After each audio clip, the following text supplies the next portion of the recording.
भारत के इतिहास में ना एक ऐसा दौर था, एक ऐसा समय जब कला, विज्ञान, समृद्धि सब कुछ अपने पीक पर था। इसी दौर को हम स्वर्ण युग के नाम से जानते हैं।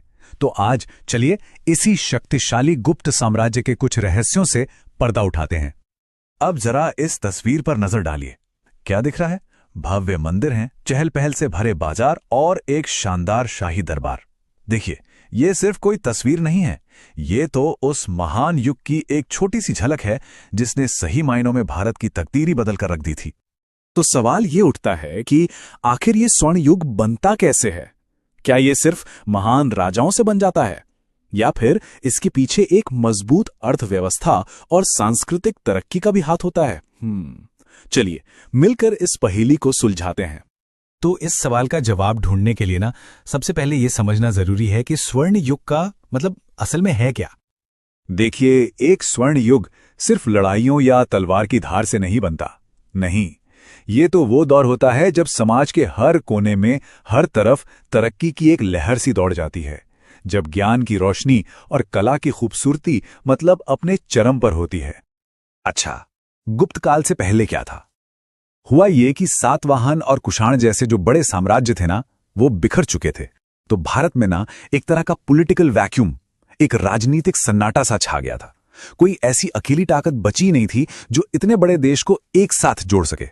और बस इसी खालीपन ने एक नए राजवंश के आने का रास्ता बना दिया। और इसी राजनीतिक उथल-पुथल के बीच से सामने आया गुप्त परिवार, वो लोग जिन्होंने इस बिखरे हुए देश को फिर से एक करने का सपना देखा था। हाँ, पर यह कोई रातों रात मिली कामयाबी नहीं थी, बिल्कुल नहीं। इसकी नींव तो श्री गुप्त ने एक बहुत छोटे से राज्य से रखी थी, और फिर उनके बाद आने वाली पीढ़ियों ने एक एक करके इसे एक बहुत बड़े साम्राज्य में बदल दिया।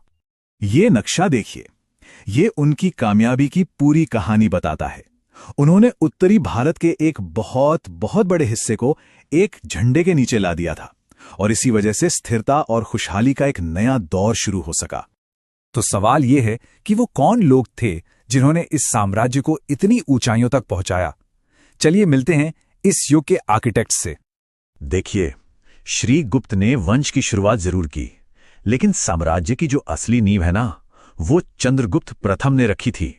वही थे जिन्होंने गुप्तों को एक छोटी सी रियासत से उठाकर एक बहुत बड़ी ताकत बना दिया। हाँ, ये एक कलाकार की कल्पना है, जाहिर है, लेकिन फिर भी यह हमें उस शख्स की एक झलक तो देती ही है, वो शख्स जिसने भारत के इतिहास का रुख ही मोड़ दिया था। चंद्रगुप्त प्रथम सिर्फ एक योद्धा नहीं थे, बल्कि एक बहुत ही चतुर रणनीतिकार भी थे।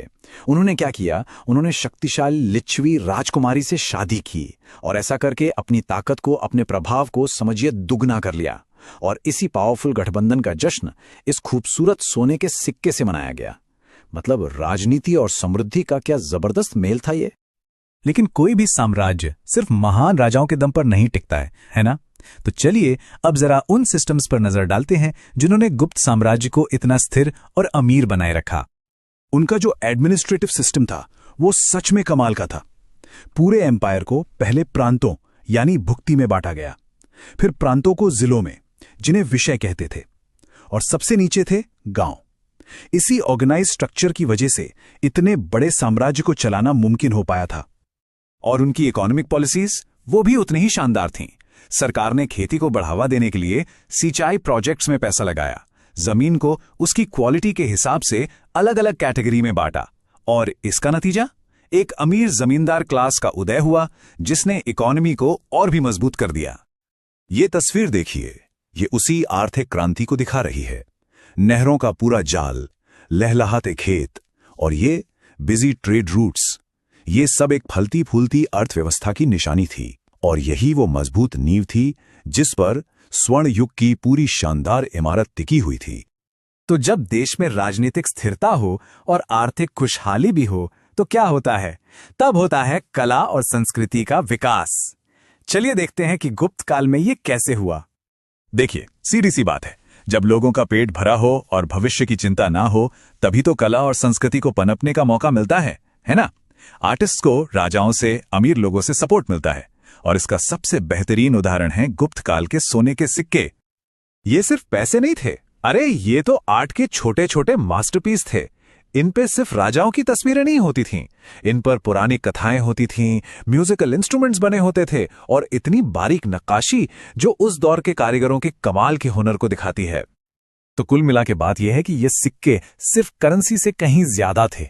ये गुप्त स्वर्ण युग की पूरी कहानी कहते हैं, ताकत की, दौलत की और कला की। और ये मत भूलिए कि इसी दौर में आर्यभट्ट जैसे महान गणितज्ञ और कालिदास जैसे महान लेखक भी हुए थे। तो ये जो बात कही गई है, ये पूरी कहानी का सार है। संस्कृति, विज्ञान और राजनीतिक स्थिरता, इन सब में जो जबरदस्त तरक्की हुई, उसी ने गुप्त काल को स्वर्ण युग का खिताब दिलाया। तो आखिर में हम इस सवाल पर आकर रुकते हैं, किसी भी सभ्यता के स्वर्ण युग के लिए सबसे जरूरी क्या होता है?